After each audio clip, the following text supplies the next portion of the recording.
கிடைக்க ஆசை serial next பிரேமோ என்ன மாதிரியான ட்விஸ்ட் ஆக்க போகுதுன்னு பார்க்கலாம். மீனா கிட்ட வந்து சந்திரா கால் பண்ணி நடந்தது எல்லாமே சொல்றாங்க. இதை கேட்ட மீனா வந்து அவர் லோடுக்கு போயிருக்காருமா, அவ வர 3 நாள் ஆகும். அது வரைக்கும் நீங்க வந்து இப்படி எல்லாம் வெயிட் பண்ணாதீங்க, நடந்தது என்னன்றத அந்த சிட்டி மூலியமா நான் கண்டுபிடிக்கிறேன், நீ கவலைப்படாம இருன்னு சொல்லிட்டு ரவிக்கு வந்து கால் பண்றாங்க. ஸ்ருதியும் வந்து இருக்காங்க.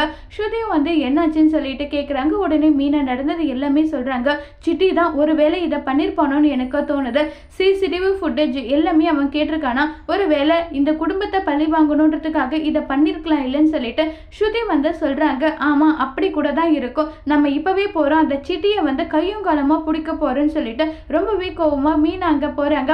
மீனா அங்க போனதும் சிட்டி வந்து ஏய் எதுக்காக நீ இங்க வந்திருக்க, ஒழுங்கு மரியாதை இங்க இருந்து போயிடுன்னு சொல்றாங்க. இங்க பாருடா, எங்க குடும்பத்துல இருக்கவங்க கிட்ட 3 லட்சம் ரூபாய் பணத்தை வந்து ஏமாத்திட்டு போனது உங்க ஆளுங்கன்றது எனக்கு நல்லாவே தெரியும். ஒழுங்கு மரியாதை அந்த பணத்தை கொடுக்காம விட மாட்டேன், ஒழுங்கா பணத்தை கொடுங்கடான்னு சொல்லிட்டு கேட்குறாங்க.